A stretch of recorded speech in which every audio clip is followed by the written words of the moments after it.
En Radio Libertad presentamos Psicotema Perú, una nueva propuesta radial para orientar a la comunidad en salud psicológica. Un nuevo reto de orientar a las familias a vivir mejor. Psicotema, un programa producido por el Consejo Directivo Regional 1 Lima y Callao.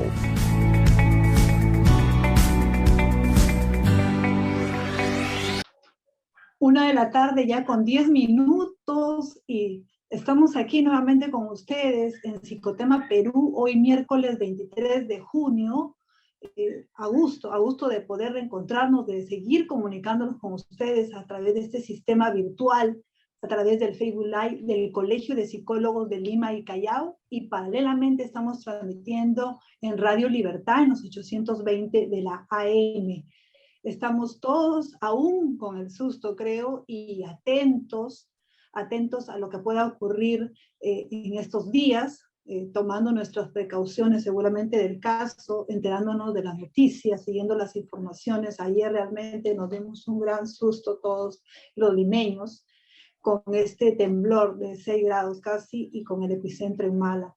Realmente es preocupante lo que estamos viviendo en estos momentos, inesperado, pero siempre nos dicen, vivimos en una ciudad sísmica, en un país sísmico. Sin embargo, nos tiene que pasar este tipo de eventos naturales para recién darnos cuenta de lo importante que son las precauciones y realmente, en serio, tomar las medidas de precaución, porque no hay ningún simulacro más en vivo que el que ayer hemos pasado. ¿Cómo está el doctor Lizano? Ya está con nosotros. Quisiera, antes de la presentación y del tema que vamos a tocar hoy día, me gustaría un poco de su comentario sobre lo que ha ocurrido ayer. ¿Cómo está, doctor Richard Lizano? Bienvenido a Psicotema Perú.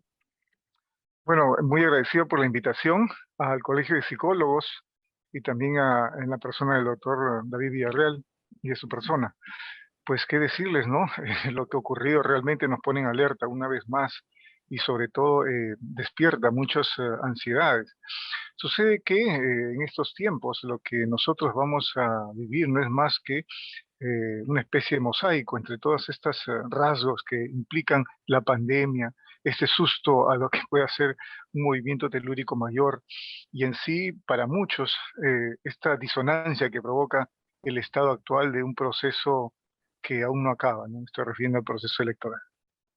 O sea, realmente estamos entrando no salimos, pero estamos en otra situación, y realmente esto es como vivir en un poco de zozobra, sobre todo por el tema más de la pandemia, y bueno, también el tema político que a muchos también les causa ansiedad, incertidumbre, y ahora con esto del temblor, doctor. Entonces creo que, como usted dice, está despertándose mucho la ansiedad. Yo creo que al final sería bueno de la entrevista dar algunas recomendaciones, ¿le parece?, para poder mantener la calma en estos momentos. Claro que sí, siempre la calma está presente, sobre todo cuando somos modeladores de otras personas, ¿no? Así es, doctor. Gracias. Y permíteme hacer su presentación. Él es el psicólogo Richard Lizano Villati, psicólogo jurídico de la Dirección de Medio Libre del INPE, doctorado en psicología de la Universidad Nacional Mayor de San Marcos, también doctorado en filosofía de la misma universidad, diplomado en psicología forense y penitenciaría de la Universidad Católica, director general del Instituto de Investigación Criminológicas para América Latina y CAL. Y también publica textos, doctor, y artículos periodísticos. Bueno, sí, tenemos algunos artículos para el diario La Industria de Trujillo y hemos publicado en el Instituto de Investigaciones Criminológicas textos sobre criminología, sobre abuso sexual, artículos en cátedra, que es de la Universidad de Villarreal para el posgrado, y en fin, una serie de cositas que venimos trabajando ya desde hace algunos años, ¿no? Bien, el tema de hoy para toda la comunidad psicológica, para todos los que nos siguen a través del Facebook y para nuestros oyentes de Radio Libertad, el tema de hoy es la delincuencia juvenil y su reinserción social.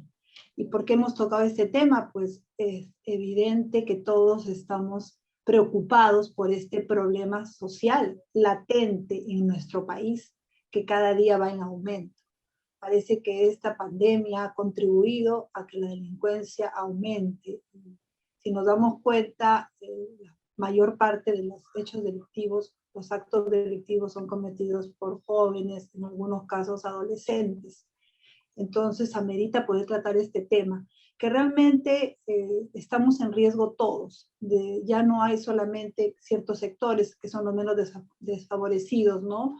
Sectores de repente de asentamientos humanos, por los jóvenes, en lugares donde, digamos, no hay seguridad total, sino en cualquier sector de nuestra población, cualquier urbanización, en cualquier distrito, a cualquier hora, las personas son asaltadas con diferentes tipos de armas, y lo peor de todo es que hay muchas muertes tras de ello.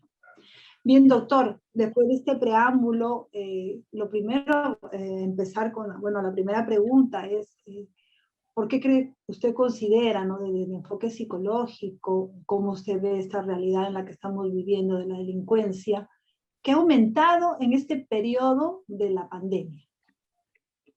Bueno, sí, efectivamente. La delincuencia ha aumentado y sobre todo la relacionada a la violencia conyugal. Por el lado de la delincuencia, también podemos decir que ha incrementado, sobre todo teniendo en cuenta que existe una masa considerable, de acuerdo a algunos autores, de más del 90%, que se encuentran involucrados con antecedentes relacionados a sistema nervioso central inmaduro, familias desestructuradas, están relacionados con ausencia de posibilidades laborales, ausencia de culminación de estudios escolarizados. Entonces, todo esto hace que se forme un gran grupo de delincuencia denominada limitada a la adolescencia. Esta delincuencia, para los criminólogos del desarrollo, que son quienes estudian esto, es considerada pues reversible. Y se dice reversible porque estas oportunidades que nunca las tuvieron, es posible de generarlas y de obtenerlas, ¿no? Pero finalmente están ligados a la delincuencia y lo ideal es buscar una prevención, ¿no? Una prevención que incluya pues la multidisciplinariedad y no solamente convencionalismos, ni quede solamente en el papel escrito de una manera muy ordenada, que no sirve de mucho. Lo que debe ocurrir es bastante orden, informatización de los datos, cosa que adolecemos como sistema en nuestro país, y en ese sentido la informatización es un tema en agenda, es un tema que es altamente sensible para realizar políticas, ¿no? Políticas preventivas, y no solo preventivas, sino también de reinserción, ¿no? Doctor, dado el tema de la delincuencia juvenil, que es el que estamos tratando hoy, ¿por qué es que se da en este grupo de delitos tan comunes y que son recurrentes en estos últimos días en las noticias, que vemos a bastantes jóvenes que caen en estos actos? Bueno, existe un estudio muy conocido que se hizo en el 93, hecha por una prestigiosa criminóloga del desarrollo, Terry Moffitt, y a partir de esta investigación tuvo como resultado unas conclusiones muy interesantes, consistentes básicamente en que el gran porcentaje, estamos hablando de más del 90% de sujetos delincuentes, son sujetos que carecieron de lo que ya mencioné anteriormente. Y entonces estamos viendo pues desarrollos del sistema inmaduro, sistema nervioso inmaduro, insuficiencia escolarizada, estamos viendo problemas familiares, ¿no? Ausencia de apego y una serie de características que cuando les son planteadas en un programa de tratamiento se vuelven reversibles en la mayoría de casos. Lo opuesto, esto es el margen de menos del 10%, nos hacen prever una delincuencia irreversible, una delincuencia que se le llama persistente. Esto es, delincuentes que tienen como etiología trastornos de la personalidad, psicopatías, anomalías congénitas o problemas orgánicos, y entonces ellos se van a mantener en el tiempo en la vida delictiva. Este margen del 10% podríamos nosotros decir que constituyen más o menos el 6 o 5% de la población carcelaria. Estamos hablando de los multireincidentes, ¿no? Que es donde se diría es, digamos, poco útil el tratamiento que se les da a este pequeño margen de internos, ¿no? Pero sin embargo, este pequeño margen que constituyen el 5%, 6 ya, son pues quienes tienen una gran, digamos así, una gran performance dentro de el sistema de cárceles, porque conocen a sus anchas la vida delictiva, y entonces pues por la misma persistencia del delito tienden a mantenerse y sobre todo a ser modeladores de la vida delictiva de otros, ¿no? O de los que están a sus costados, ¿no? De sus más próximos.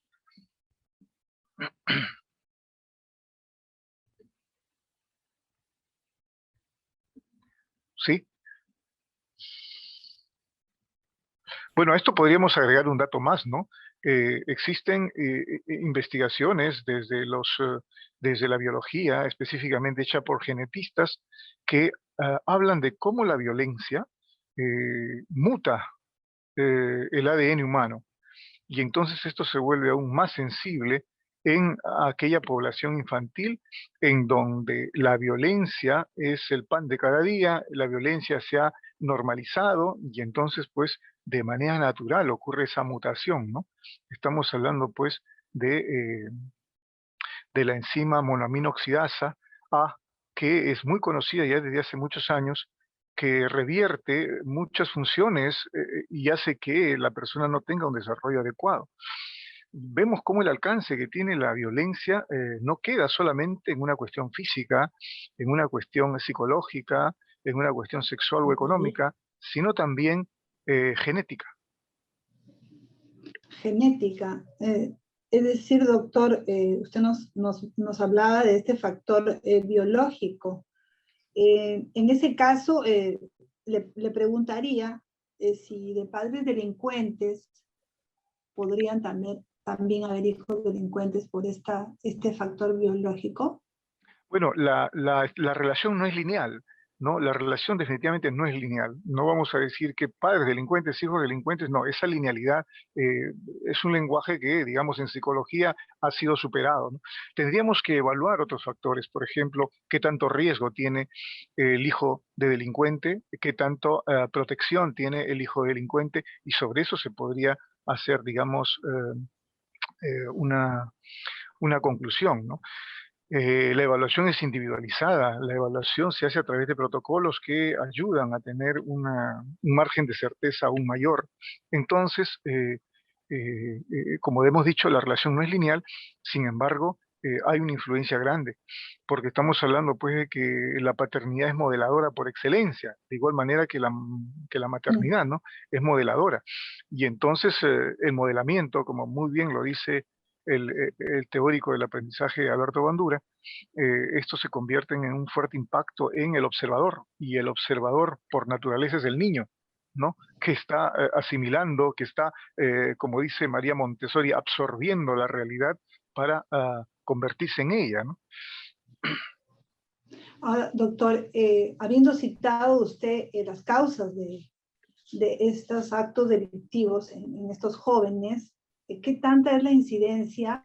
Quisiera que en ese punto nos centremos, de que estos factores influyan tanto para que un joven o un adolescente cometa estos actos delictivos, entre en esta terrible delincuencia, ¿no? Forme parte de los delincuentes, de las estadísticas. Por ejemplo, hogares disfuncionales donde hay muchos problemas, muchos conflictos, ¿no? De pareja, familiares. Usted también ha citado la ausencia de los estudios, también ausencia de oportunidades laborales. Esos son varios factores, evidentemente, pero estaba viendo de que según las lecturas que hablan de estudios sobre la delincuencia, muchos coinciden en que uno de los factores muy preponderantes en estas personas es justamente la parte familiar, cómo ha sido su entorno familiar, qué problemas han tenido y que luego han desencadenado problemas emocionales en ellos, ¿no? Bueno, definitivamente el modelamiento emocional es un tema recurrente, reiterativo en la población delincuencial, ¿no? Eh, por ejemplo, el manejo de las emociones, la gestión de las emociones es bastante compleja en estos grupos. Yo tuve la oportunidad hace 15 años aproximadamente de manejar grupos de homicidas en un establecimiento penitenciario de Lima, y lo que encontré de manera significativa era que estos pues no tenían esta, digámoslo así, facilidad, ¿no? Sábelo es un autor que habla de la lexitimia, y cuando recurre a este concepto le da una connotación que parece sencilla, pero es tremendamente compleja, por lo que al ser humano le toca aprender, ¿no? Que es el reconocimiento de la emoción, la discriminación de la emoción, la gestión de la emoción para poder esto, digamos, adaptarse y que ésta le sea favorable a él y a su grupo, ¿no? Y esto pues entendemos que la gran mayoría de la población delictiva lo tiene de manera deficitaria. Entonces nos llama la atención cómo, por ejemplo, en el caso de los homicidas, siempre está el temperamento por encima de la conducta racional. En el caso de los agresores sexuales hay una definitiva eh, escasez de habilidades emocionales, ¿no? Habilidades para reconocer emociones. Y si a eso se suman las cognitivas, pues se complejiza aún más. La población que está por el delito contra el patrimonio es una población que no discrimina de una manera, digámoslo así, eh, asertiva, ¿no? La manera de solucionar sus problemas. Y entonces la misma impulsividad, como alguna vez lo estudió Hans Eysen, hacen referencia a una respuesta sin razonamiento, sin mucho control racional, una respuesta que se aleja de este espacio, ¿no? Racional.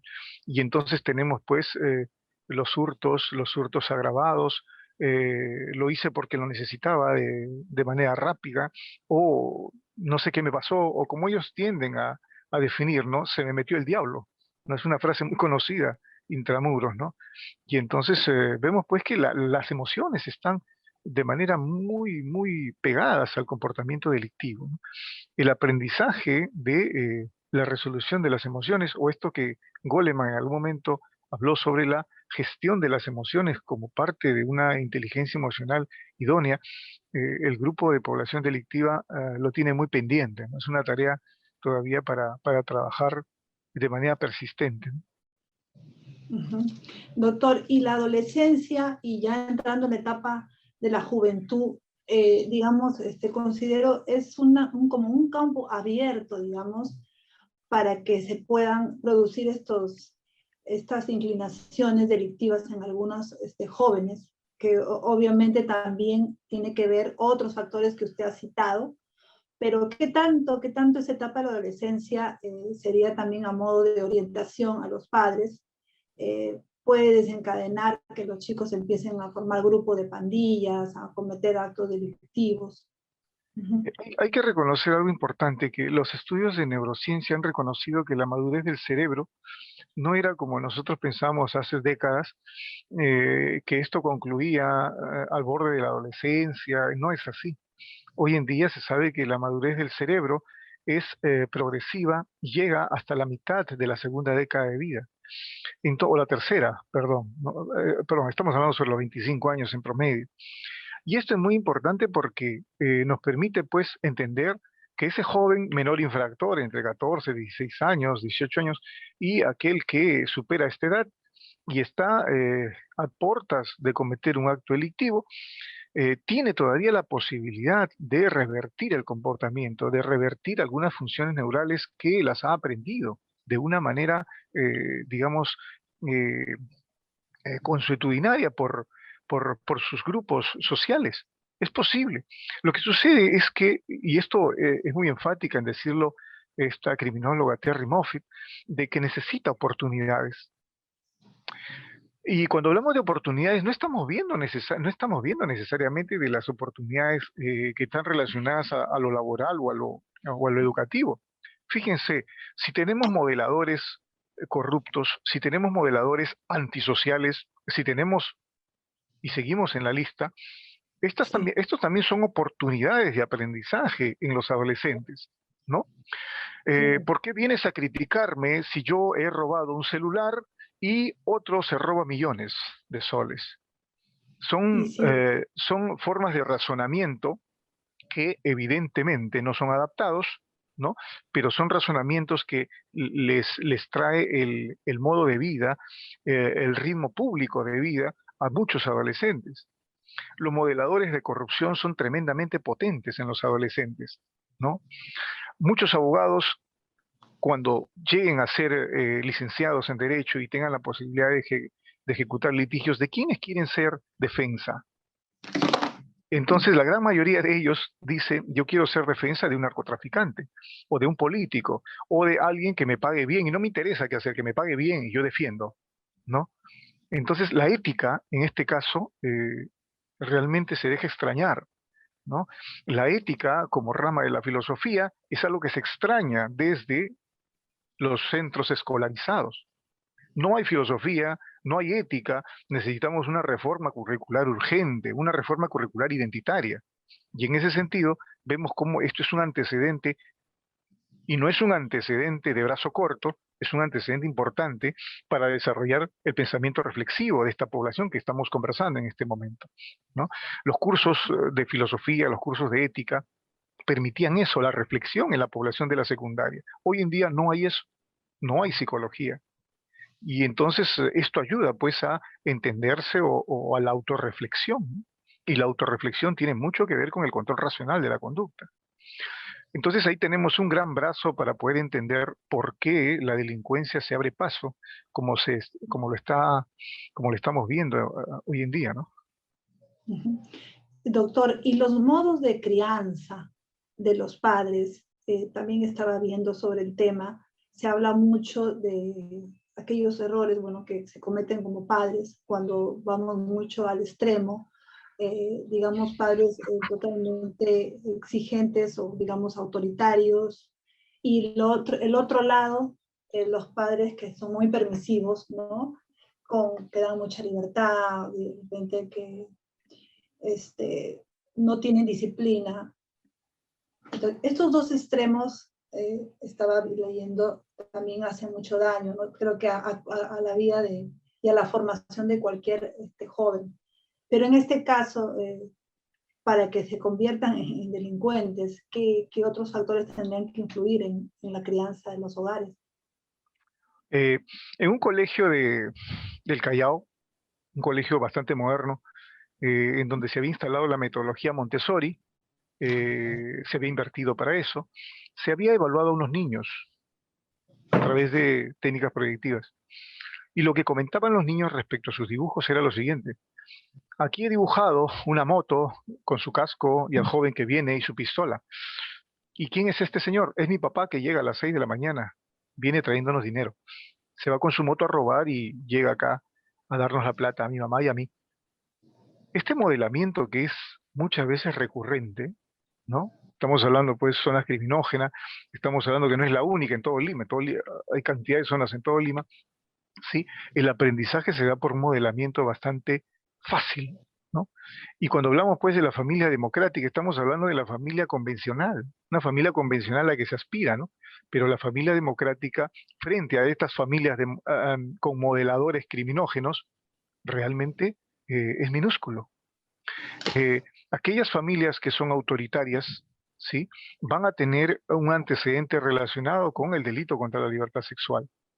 Las familias autoritarias se relacionan directamente con este grupo delictivo por lo siguiente, porque la autoridad, esto es, el autoritarismo con el que se ejerce, valga la redundancia, la autoridad en su población, hace que se niegue la identidad del niño, el adolescente, por ser autoritaria. Esta identidad crece negada y crece evitativa. Entonces, las personalidades evitativas están muy relacionadas con la agresión sexual.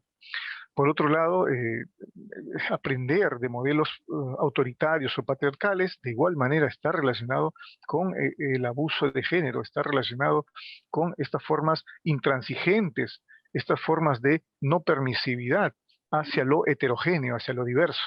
Y esto es uno de los antecedentes que nosotros vemos en violencia de género, ¿no? Muy, muy habitual. Y para complementar este punto, doctor, de la formación, de la crianza en los hogares, también se habla de, bueno, el abandono de los padres que a veces dejan la crianza a otras personas que no son modelos para ellos, y también este entorno social que es conflictivo constantemente para los menores. ¿Qué tanta influencia tiene? Bueno, cuando nosotros hablamos de la influencia de la violencia, de los modeladores de la familia, tenemos que advertir un modelo de violencia que nosotros estamos enfocando. Esto es, nos ponemos unos lentes en donde los lentes son un marco de entender la violencia y sobre eso percibimos la realidad, ¿no? Entonces, a mí me interesa, por ejemplo, un modelo de violencia bastante simple que nos habla de la violencia visible y la violencia no visible. ¿Sí? Entonces, esta forma de entender la violencia es bastante simple y sencilla, pero que tiene un impacto tremendo, ¿no? La violencia visible es la que nosotros podamos conversar en este momento y la que todos nosotros visualizamos y observamos, sea a través de la prensa, sea a través de los medios de comunicación o el que nosotros vivimos día a día, ¿sí? Esa forma de violentar que está ahí en la esquina, que está en la avenida, que está en el mercado, en fin. Pero cuando hablamos de la violencia no visible, es una violencia que no la tenemos ahí, frente a nosotros. ¿Y en qué consiste esa forma de violencia no visible? Pues aquí estamos hablando de dos tipos de violencia no visible, una cultural y otra estructural. Y estas son las más dañinas porque cuando existe la violencia estructural, garantiza pues que la violencia se extienda, sea metastásica a toda la sociedad. Y entonces, ¿dónde está la violencia estructural? La violencia estructural está en las instituciones, están en las formas de entender la organización de estas, en las formas como proceden, eh, eh, digamos, el resentimiento, en las formas como se conducen la, la resistencia que presenta la sociedad frente a estas instituciones, la desconformidad que hay hacia estas instituciones. Esta forma de violencia no visible, porque simplemente se queda en el rumor o se queda en el comentario, dañan terriblemente a la persona. A nadie nos gusta que nos venga un recibo de luz o de teléfono, qué sé yo, alterado, ¿no? De abuso. No nos gusta que haya un abuso en el uso de las colas frente a un banco. No nos gusta que un banco se cobre 0,001 de más por alguna razón o que por alguna transacción se cobre 8 soles o 15 o 20 soles y no tengamos con quién decirles por qué es esto. Entonces, esa forma de violencia, violencia estructural, es una forma de violencia que es silenciosa, pero se mantiene y es la que garantiza las demás formas de violencia. Entonces, si nosotros nos quedamos solamente con la violencia intrafamiliar, esa violencia que ven nuestros ojos, que ven, digamos, físicamente o económicamente o sexualmente, que son de gran alcance social, pues la tenemos para la estadística, y eso está muy bien, o para elaborar programas, pero lo otro nos habla de una sociedad deteriorada. Y Marshall Nussbaum había observado esto, que una sociedad que pierde la capacidad de indignarse es una sociedad camino al deterioro. Y entonces me gustaría cuestionar eso. La persona de a pie se indigna cuando ve una injusticia o cuando ve un acto de violencia que no le atañe, no se indigna, no se indigna. Y esta forma de violencia es más sensible todavía que la otra, porque compromete a espacios éticos, a espacios morales, y nos habla de una sociedad ya dañada. Entonces acá la instalación de mecanismos educativos de primera mano tiene que reformularse, replantearse, ¿no? Es por eso que la mejor manera de instalar cambios es a nivel del sistema educativo. Y esto no se puede hacer sin una gran transformación, ¿no? Ujú. Gracias, doctor. Y el uso del alcohol y las drogas, doctor, también es un factor que, digamos, está juntito a los actos delictivos. Bueno, el alcohol tiene una alta correlación con la conducta delictiva y Ujú. eso es para todos los delitos, ¿no? Hay una altísima correlación. Está visto, pues, que el consumo de drogas, perdón, de alcohol, tiene un impacto grande, no solamente a nivel familiar, ¿no? Eh, es transversal a todas las esferas, ¿no? Social, económica, personal, familiar, en fin, emocional, y es tremendamente dañino. Muchas veces ignoramos, por ejemplo, qué tanto puede producir un simple vaso de alcohol o un vaso y medio de alcohol en el cuerpo. Y sabemos, por ejemplo, que conducir con un vaso de alcohol y medio está prohibido ya, ¿no? Porque a ustedes le toman el examen etílico y sobrepasa la dosis que normalmente este, es permitida, ¿no? Y lo opuesto, que ocurre esto es un delito, ¿no? Contra la seguridad pública estamos hablando. Entonces, esta forma de entender el consumo no es, digamos, socialmente conocido, no está aprendido y se cree que es un abuso de la norma, pero no es así. Entonces, eh, hablamos de prevención frente a este fenómeno social, frente a esta enfermedad, porque el alcoholismo es una enfermedad, eh, y los aspectos preventivos no los tocamos. La prevención, sea primaria, secundaria, terciaria, tiene un alcance significativo. Otra vez nos remitimos a la búsqueda de procesos identitarios, otra vez nos remitimos a reformas curriculares basadas en el conocimiento de la cultura, otra vez nos remitimos a que se debe de modificar lo que se tenga que modificar. Y entonces, de primera mano, la reflexión en el adolescente es algo que se debe dar de manera inmediata. Basta con decir, y mejor dicho, basta con recordar que el pensamiento abstracto, ese pensamiento rico en deducciones, en inducciones, en inferencias que se hace durante la adolescencia, se adormece cuando no se ejercita.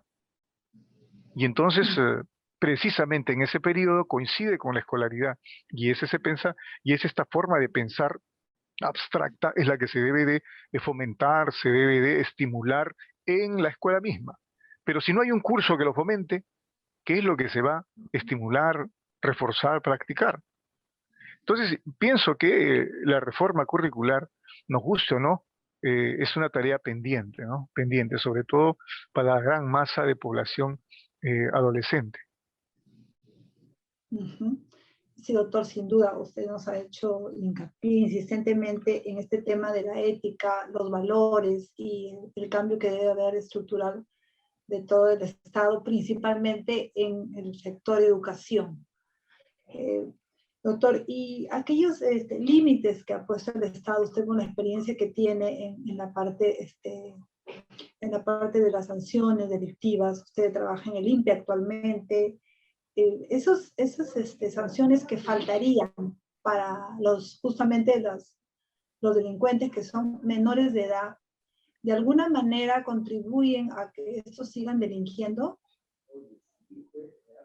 Bueno, los menores infractores tienen más posibilidades de revertir el comportamiento eh, de, eh, el comportamiento infractor, o en todo caso, siendo mayores de 18 años, el comportamiento delictivo. Tienen mayores posibilidades. Entonces, Claro, los recursos, a lo entonces que... los recursos, Sí, disculpe, lo que me refería también para que me entienda mi pregunta es, sí, eh, eh, siendo menores de edad no hay pena de cárcel y hay muchos que cometen actos delictivos que desencadenan muertes, ¿no? Traen como consecuencia muerte de las personas. O sea, basta solamente con llevarlos a un centro de rehabilitación para menores, a eso me refería. definitivamente el asesinato o el homicidio cometido por menores de edad definitivamente no tiene la sanción que la tuviera un adulto, ¿no? Es bastante condescendiente el código de niño Sí. y adolescente que tiene nuestro país. Es muy condescendiente. Y pues no nos llama la atención porque tiene muchas, muchas, muchas décadas y no se ha modificado, ¿no? Realmente debe ser otro el planteamiento. Más que la cuestión normativa, debe estar la cuestión interventiva, la cuestión relacionada a logística, infraestructura. Si uno ingresa a estos centros, realmente se encuentra con luriganchos pequeñitos, ¿no? Se encuentra con mucha limitación de infraestructura y se los comento porque de alguna u otra manera tengo conocimiento por compañeros que trabajan ahí dentro, que son bastante limitadas las posibilidades de la aplicación de programas, ¿no? Entonces, a estos grupos, en principio, deben dársele otros espacios totalmente distintos del que tienen. Espacios hay, espacios hay. Lo que sucede es que esto implica un gran cambio a nivel de política y entonces a muchos se adormecen en la transición de este cambio. Y entonces la pregunta estaba relacionada a la sanción a aquellos que asesinan. Una cosa es asesinar y otra es ser homicida. No son cosas distintas, ¿no? Entonces, en la primera condición, el joven que comete homicidio, deben de dársele programas y no debe dársele una sanción mayor por su edad y por lo mismo que estamos justificando que el desarrollo de su cerebro está pendiente todavía de, de una de podas, está pendiente de cambios y está esperando oportunidades. Entonces, si no hay oportunidades, difícilmente se va a esta acción. El aumento de la pena está relacionado siempre con el castigo excesivo. Y se ha visto de manera experimental en la criminología que el castigo excesivo, esto es más pena y más pena, no es el camino para la modificación de del cambio conductual o la reinserción, no es el camino, ¿no? La mayor pena, mayor que posibilidades de reinserción, eso no nos dice la criminología del desarrollo, sino más bien entrenar en actividades que le den nuevas oportunidades. Y esa es una gran tarea. Existen muchas posibilidades de reentrenarlos a estos jóvenes. Lógicamente que tiene que haber un beneficio secundario. Alguien diría, pero ¿cómo le vas a dar un beneficio a ellos que han cometido una infracción? No se ve así el asunto. El asunto debe verse como no se le han dado oportunidades, oportunidades educativas o laborales o de espacios intrafamiliares cohesivos, no se le ha dado esa oportunidad. Y ahí está la razón de por qué esa conducta infractora. Entonces, sí hay posibilidades basadas en teorías. Para eso están los constructos teóricos que hay en psicología, en psicopatología, en psicología social. Tomemos como referencia teoría de Milon para ver de qué manera podemos modificar las conductas de un antisocial. Y están ahí puestas, simplemente hay que aplicarlos, hay que tecnificarlo. Pero esto no se va a poder dar si no hay presupuesto, no se va a poder dar si no hay una infraestructura idónea. Entonces no se puede hacer en una casa antigua donde están que se caen las paredes y en donde todo huele mal y en donde no hay espacios para poder convivir. No se puede así, ¿no? Entonces esto es una tarea grande, pendiente todavía con esta población de jóvenes, ¿no? Y que la literatura nos dice tienen posibilidades de revertir estas conductas, ¿sí? Si nosotros nos detenemos, y con esto acabo la idea, si nosotros nos detenemos en los sicarios menores de 18 años, estamos hablando de un grupo completamente diferente, ¿no? En el caso de estos homicidas, sean seriales o sean sicarios por oportunidad, estamos hablando de una alteración a nivel del cerebro, en donde se ven modificadas el tamaño de la amígdala, la cantidad de materia gris, estamos hablando de el lóbulo prefrontal altamente sensible a la no estimulación, y entonces no piensa mucho, para decirlo en breve, no piensa mucho. ¿No? No está acostumbrado a reflexionar, simplemente a la conducta impulsiva. Entonces, enseñémosle a este joven que tiene nuevas oportunidades. En Bogotá, Manuel Tamara, un profesor que trabajó con homicidas, me contaba en su momento que cuando estaba trabajando con homicidas y cuando a uno le tocó desempeñar el papel de enfermero para auxiliar a otro compañero que había caído herido, le decía a Manuel, era psicólogo, le decía, se me hace difícil, no sé qué hacer porque yo siempre he matado, pero nunca he ayudado a alguien a que sobreviva, ¿no? esta disonancia que se gesta a nivel cognitivo, este dilema moral, es lo que se busca en los programas, ¿no? Con estos jóvenes. Y si estos tienen cada vez edades más tempranas, es más posibilidades de un cambio, hay más posibilidades de un cambio. Entonces, no hay que ser indiferentes con estas poblaciones, ¿no? Que nos ayude la literatura, que nos ayuden los trabajos experimentales para poder llegar a conclusiones y no alojarnos en estigmatizaciones, en prejuicios, que muchas veces nos conducen a lo que ya en la década del 70 un famoso psicólogo, Martinson, ¿no? Concluyó al decir no existe tratamiento en las cárceles. Y entonces esta generalización de Martinson quedó y muchos vivimos de eso. Y eso no es tanto cierto. Sí hay posibilidades. No son las que esperamos muchas veces, pero sí hay posibilidades de reinserción. Sin embargo, doctor, la población peruana está ya cansada y voy a emplear un término no, del pueblo, estamos hartos realmente a diario de ver cómo la delincuencia acaba con muchas vidas de jóvenes que por un celular le quitan la vida y traen mucho dolor a las familias. Un joven por salir a comprar su pan también fue asaltado. Y así sucesivamente tenemos un montón de casos a diario.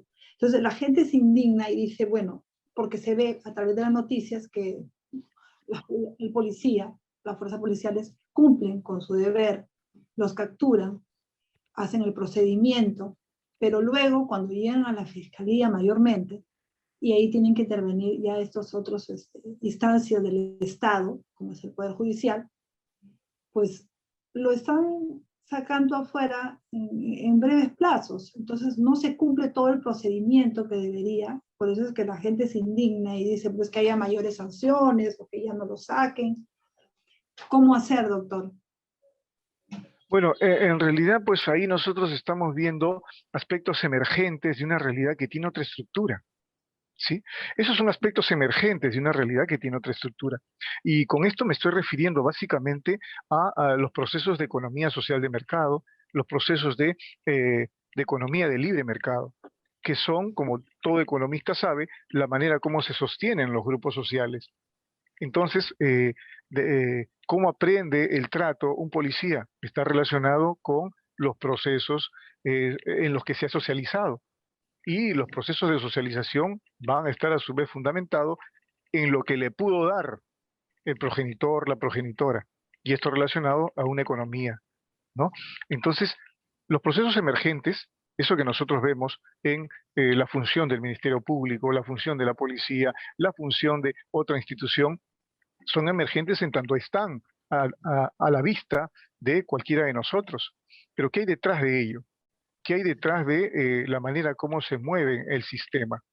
Lo que encontramos son mecanismos limitados, lo que encontramos es una falta de involucramiento institucional, encontramos un presupuesto irrisorio para elementos altamente sensibles.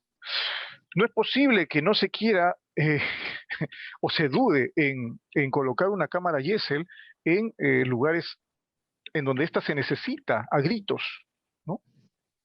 No es posible que la entrevista de un niño en cámara Gesell deba esperar 2 meses hasta que llegue su turno.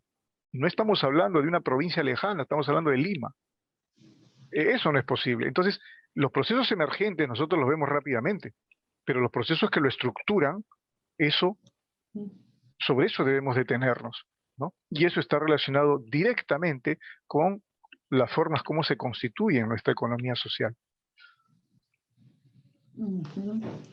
Ok, doctor. Y además que la delincuencia, estamos viendo a diario, está ligando al homicidio, porque después de delinquir, cometen estos actos delictivos y también pues se están matando a muchas personas. Entonces, de ahí también la alarma de toda la población.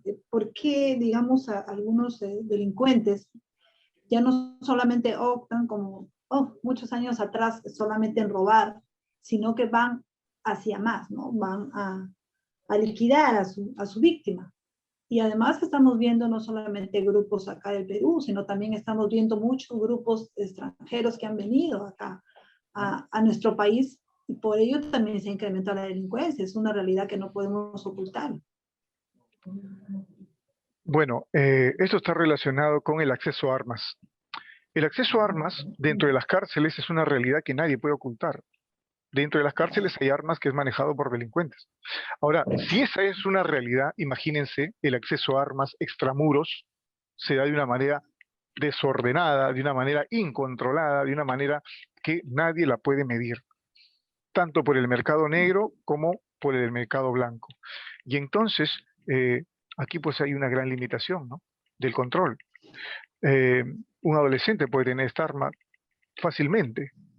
Y si a eso le sumamos eh, que los procesos de inhibición cortical son deficitariamente estimulados, la conducta impulsiva, la falta de control de ira está a flor de piel, está a borbotones. La impulsividad es una forma que no se domestica. Y otra vez regresamos a las formas de escolarización que existen en nuestros centros. Son formas que están bastante limitadas, son formas que necesitan adaptarse a la necesidad de nuestra sociedad y no están adaptadas. ¿Cómo es posible que un alumno de quinto año de secundaria esté aprendiendo funciones de ecuación de segundo grado cuando antes se aprendía en el quinto o sexto de primaria? Hemos retrocedido tantos años y que es vergonzoso plantearse ese tipo de enseñanza. Entonces, esos controles, así como los controles en el acceso de armas y otros, ¿no?, deben de ser prioridad. ¿Por qué no hay esos controles? Ahora bien, nosotros pues recurrimos mucho a hablar del concepto de familia disfuncional, pues y es normal porque es parte de nuestro lenguaje psicológico. Pero cuando nos remitimos a los modeladores, que lo tenemos aquí, enfrente, o atrás, o al costado, pues evidentemente el control también se aleja. Y estamos hablando de los mass media, los medios de comunicación masiva. Y los medios de comunicación masiva tienen un alcance impactante en la gran cantidad de población. Y entonces, ¿dónde está otra vez ese control? El mismo que controla el arma, el mismo que debe controlar los procesos de escolarización, ese mismo que debe controlar los procesos de comunicación social. ¿Dónde están? Entonces, todo se relaciona con violencia. Entonces, los organismos controladores deben de ejercer su función. Y si no existen, pues deben de dejar de serlo aquellos que aspiran a hacerlo y surgir nuevos organismos controladores, porque estos son inútiles, no operan, ¿no? Esa es nuestra realidad. Cuando tocamos el tema altamente sensible de que zonas criminógenas, jóvenes cogen armas y con mucha facilidad disparan y matan, como ocurrió hace poco, ¿no? La muerte de la madre de 2 policías por un sicario, ¿con qué facilidad lo hacen? El acceso de armas, el modelamiento, la ausencia de control de ira, están relacionados a esos 3 procesos que estamos conversando, los procesos de escolarización, el proceso de control de armas, entre otros, ¿no? Y también las formas como se aprende a control de ira. Y otra vez lo mismo, relacionado a los procesos de escolarización, que es ahí donde están el ejercicio, las prácticas de estilos cognitivos, de solución de conflictos. ¿Cómo aprendemos a resolver los conflictos? Eso es una técnica, pues enseñémosles a los jóvenes adolescentes. No existe eso, no hay, se ha perdido. No hay. Y regresamos otra vez a la reforma curricular basada en los grupos sociales identitarios. Doctor, el tema, como usted ve, es bastante amplio, ¿no? Y quisiéramos poder tocar todos los puntos importantes que tienen que ver con este tema, pero el tiempo es corto, así que esperamos estar tratando los puntos más importantes del tema de la delincuencia juvenil y la reinserción social. Doctor, el aspecto antisocial, ¿no?, que en psicología se escucha mucho, que ustedes lo usan mucho y que existe la conducta antisocial. Me gustaría que nos describa y cómo esto influye en las personas que luego se inclinan por la delincuencia, ¿no?, lamentablemente. Bueno, voy a tomar como referencia a un autor para poder comentar este punto, ¿no? Un antisocial, de acuerdo a la teoría de Milon, que es un famoso, pues, prestigioso psicólogo, fue un prestigioso psicólogo norteamericano, se basa en 3 principios o 3 ejes en donde existe un desequilibrio en la forma como se ha aprendido esto. Y entonces, para él, estos principios rigen todos los comportamientos que podríamos llamarle a nivel de trastornos de la personalidad. Y entonces, esos 3 principios son el de actividad-pasividad, el placer, el displacer, y el principio basado en acciones sobre el yo versus sobre el otro. Entonces, son polaridades que se enfrentan de manera permanente y en donde el antisocial ha primado la actividad sobre la pasividad. En el antisocial ha primado el placer sobre el displacer. Y en el antisocial ha primado comportamientos relacionados a su yo en lugar de comportamientos relacionados hacia el otro. De manera, digámoslo así, interventiva o terapéutica, lo que se busca es buscar ese equilibrio de polaridades y entonces orientar menos actividad, más pasividad, menos placer, más displacer, menos acciones hacia el ego, más acciones sobre el otro. Yo pregunto, ese tipo de equilibrio que busca finalmente la intervención, ¿se ejecuta dentro de los programas a los menores infractores? ¿Se ejecuta dentro de los programas de tratamiento de reinserción social? ¿Se ejecuta en los programas dentro de los sistemas, dentro de nuestro sistema penitenciario? Difícilmente vamos a responder que sí, porque básicamente la orientación es otra. Y entonces ayudémonos de la teoría para poder ejecutarlo y hacerlo socialmente más viable. Los indicadores de logro, que tienen muchos programas en nuestro sistema nacional, están basados en aspectos psicopedagógicos. Y el comportamiento del antisocial no es un problema psicopedagógico, es un problema clínico jurídico, si se quiere. Y entonces la intervención debe ser, o los indicadores deben ser estrictamente clínicos o clínicos jurídicos. No pueden ser psicopedagógicos. La gran mayoría de programas están orientados sobre la medición de su éxito, están orientados sobre indicadores psicopedagógicos, ¿no? Entonces este es un cambio que se tiene que hacer necesariamente. Qué importante entonces, doctor, la presencia y todos los programas de prevención en cuanto a la salud mental, ¿verdad?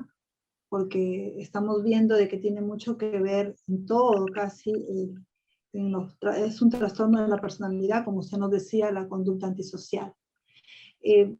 Doctor, sería necesario para muchos oyentes que nos escuchan, muchos padres de familia, por ejemplo, sea de los sectores que sea, siempre los valores y la formación para los hijos es primordial para que ellos se puedan desarrollar emocionalmente bien, y sean también hombres de bien, valga la redundancia, en cualquier sector, el menos favorable, el más favorable. Entonces, de ahí me gustaría sus recomendaciones para que, por ejemplo, uno pueda saber como padre, madre, sin alarmarnos ni esto que nos lleve a, no sé, que este es el fin del mundo, a darnos cuenta de rasgos que podemos identificar de nuestros hijos o de repente sobrinos, primos o quien tengamos a cargo la crianza de los jóvenes, que nos ayuden a reconocer que está en un camino, en un mal camino que le puede llevar a la delincuencia. Bueno, hay varias cositas ahí que responder, ¿no? Si queremos evaluar indicadores que son prospectivos a la vida delictiva, pues sí los hay, definitivamente, ¿no? Y entonces ahí podríamos comentar lo siguiente. Pero antes de eso, permíteme decir lo siguiente. El concepto de salud mental que nos da la Organización Mundial de la Salud está íntimamente relacionado al de productividad, y no solamente de bienestar, salud física, emocional, sino relacionado a la productividad social. La forma como un individuo produce socialmente, finalmente es un modo en que expresa, ¿no? En que culmina esta forma de entender la salud mental. ¿Cómo podemos producir socialmente en un espacio en donde no tenemos oportunidades? Nos queda la creatividad de hacerlo. Eso es una tarea pendiente, ¿no? Crear las oportunidades para que los miembros, los ciudadanos, puedan expresarse respecto a su nivel, a su grado de producción. Por otro lado, los indicadores que nos hablan de conductas antisociales en la infancia son la enuresis, la falta de sentimiento de culpa y lo que podríamos nosotros llamar la violencia hacia los animales, en el caso de los infantes. Ujú. Son tres aspectos muy sensibles, pero sobre todo la ausencia de las reglas, la ausencia de límites, es lo que nos lleva a tener una perspectiva mayor respecto a la transgresión delictiva. Ahora bien, Thomas Harris, el prestigioso psicólogo forense norteamericano, respecto a la agresión sexual, nos dice que existen dos variables que son altamente significativas para nosotros poder hablar respecto a, a la comisión o la reincidencia de una agresión sexual. Una de ellas es el alto grado de antisocialidad y otra de ellas es la desviación sexual que tiene una persona.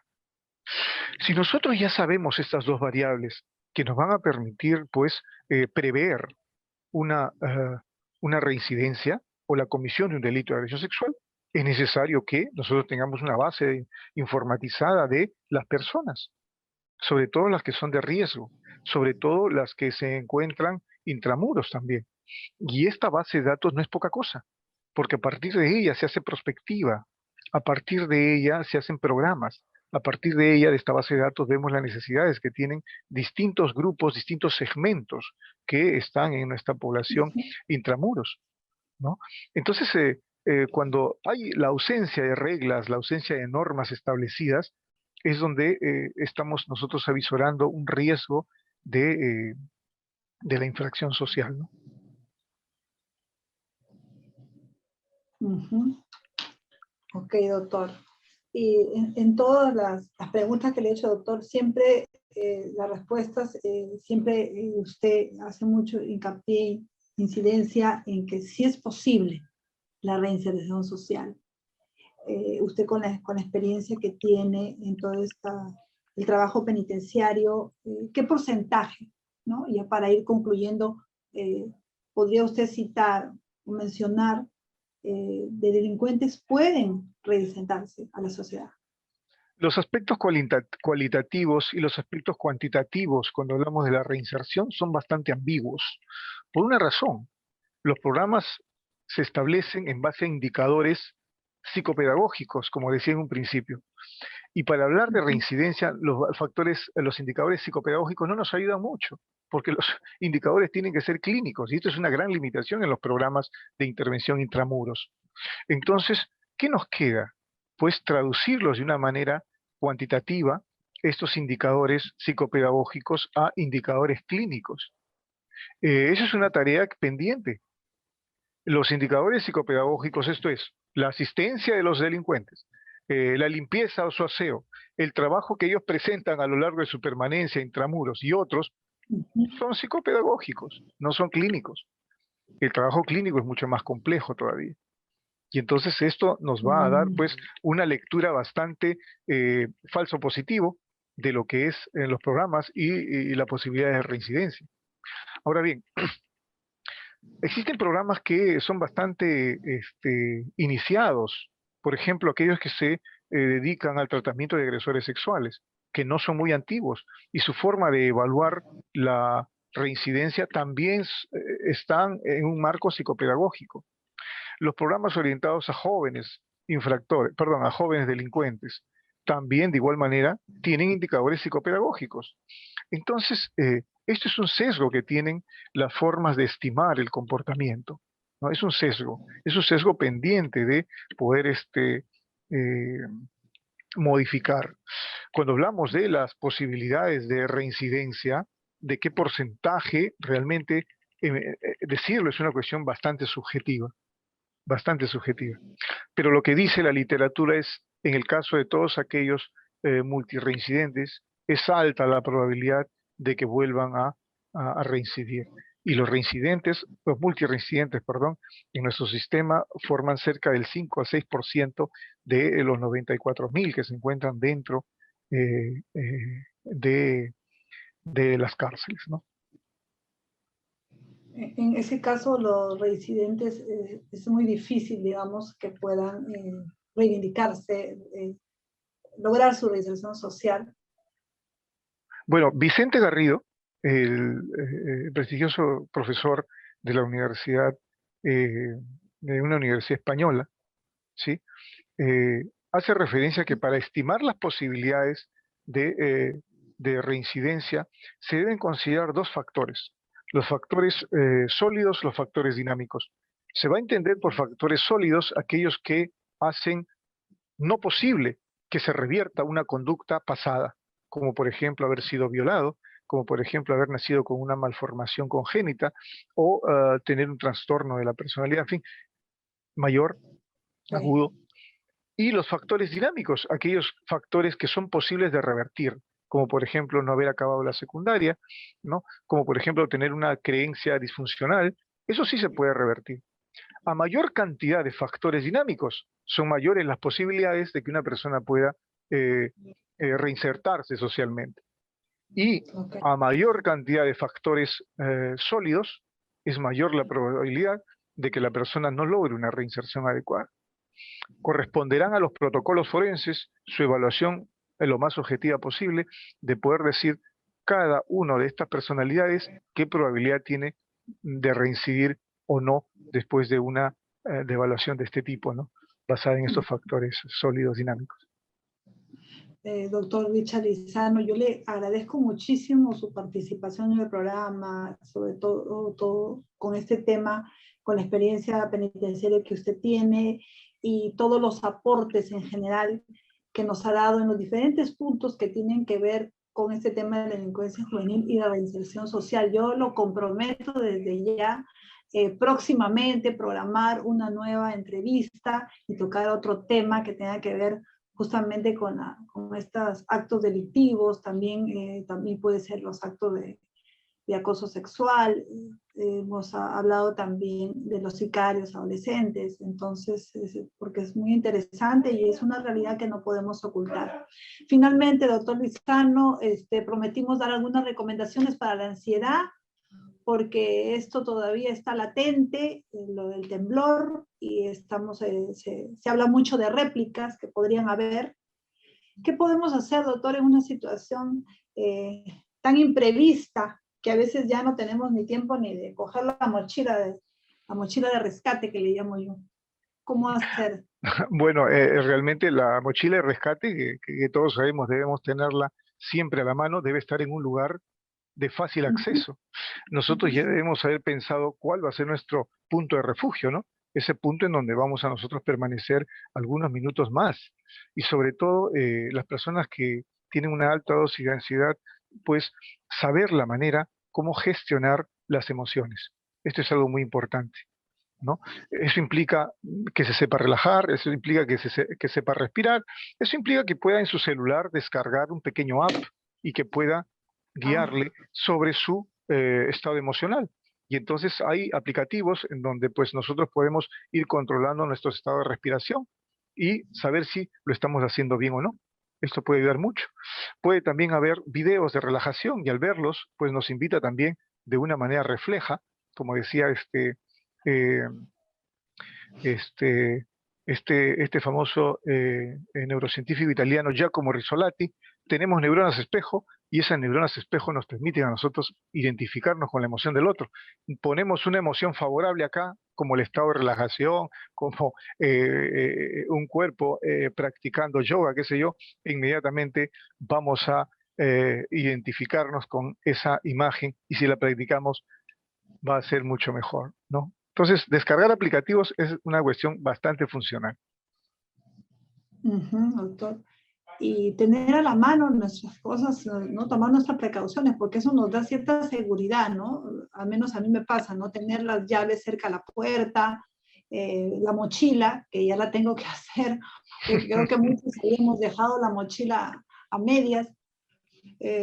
Bueno, ayer se ha visto de todo, gente saliendo con sus mascotitos que ya tenían en su cajita lista. No sé, pero creo que a muchos nos ha cogido de imprevisto, entonces ahora ya es momento de tomar las precauciones, es una oportunidad que nos está dando Dios para poder tomar las medidas de prevención ya, ¿no? No confiarnos y pues mantener la calma, que a veces es tan difícil en esos momentos, pero como usted dice, pues ver un poco, leer más de lo que es relajación, y cómo qué hacer en esos momentos, de repente poder respirar un poco Bueno, profundo, ¿no? Que a muchas personas que no tienen el tiempo o quizás no son mucho de la lectura, no tienen esas prácticas porque están acostumbrados a otras actividades que son también útiles y entonces esto, pues por eso les recomendaba el uso de aplicativos, ¿no? Los aplicativos ayudan, ahorran el tiempo, mucho hasta para relajarse, hasta para aprender a respirar, ¿no? Así que es una posibilidad.